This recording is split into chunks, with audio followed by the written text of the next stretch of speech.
Veronte Autopilot 6.14 update is out now. Here is what you need to know.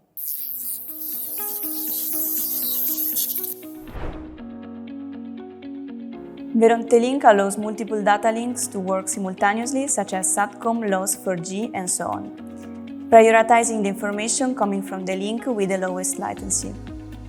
Additionally, synchronization between multiple control stations has been improved when they're working simultaneously.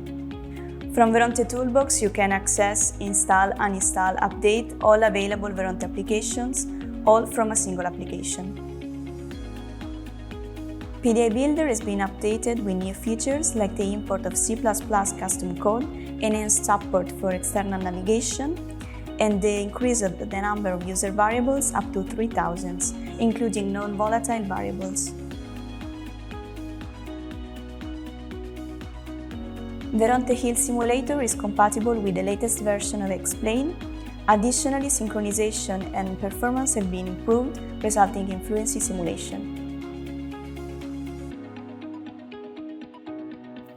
Multiple fail-safe areas are automatically generated in compliance with European regulation ED 270, being able to trigger different fail-safes in each area.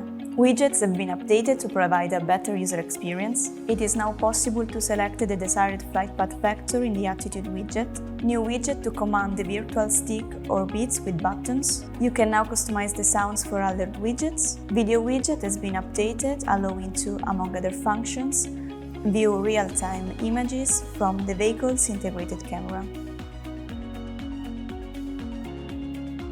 Veronte FDR is a tool to analyze flight data. It allows to add variables and create graphs, being also possible to download data and import it to other applications. Contact us at Embention.com.